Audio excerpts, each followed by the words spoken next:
ఎన్టీఆర్ చేతికి తెలంగాణ టీడీపీ.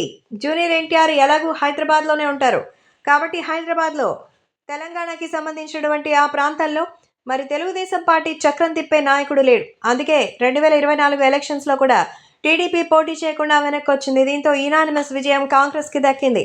ఒకవేళ పోటీ చేసి ఉంటే కాస్తంత విజయం సాధించలేకపోయినా కొన్ని సీట్లైనా గెలవగలది. కాకపోతే ఇప్పుడు తెలుగుదేశం పార్టీకి పూర్తిగా విజయ అవకాశాలను అందించడానికే మన జూనియర్ ఎన్టీఆర్తో పాటు నందమూరి బాలకృష్ణ కూడా సిద్ధమైనట్టుగా తెలుస్తోంది. అందుకే బాలయ్య బాబు చంద్రబాబుతో డిస్కస్ చేసి ఎలాగో ఎన్టీఆర్ హైదరాబాద్లోనే ఉన్నారు కాబట్టి తెలుగుదేశం పార్టీ తెలంగాణ బాధ్యతలని ఎన్టీఆర్కి అప్పగించాలని నిర్ణయించుకున్నారట. తెలంగాణలో ఖచ్చితంగా తెలుగుదేశం పార్టీని అభివృద్ధి చేయాలని, తెలుగు రాష్ట్రాల్లో తెలుగుదేశం పార్టీ జెండానే రెపరెపరాడాలని నిర్ణయానికి వచ్చారు బాలకృష్ణ. ఇదే విషయాన్ని చంద్రబాబు కూడా అనుకున్నారట. అందుకే తారక్కి తెలంగాణ యొక్క బాధ్యతలు అప్పగిస్తే ఖచ్చితంగా అక్కడ ఆయన ఎలాంటి పరిపాలన సాగిస్తారనేది చూడొచ్చని ఇప్పటికే ఎన్టీఆర్ అభిమానులు ఎదురు చూస్తున్న తెలుగుదేశం పార్టీ నాయకత్వం అలా తెలంగాణలో ఎన్టీఆర్కి దక్కుతుందని చెప్తున్నారు. నిజంగా ఇది మంచి ఆలోచనే.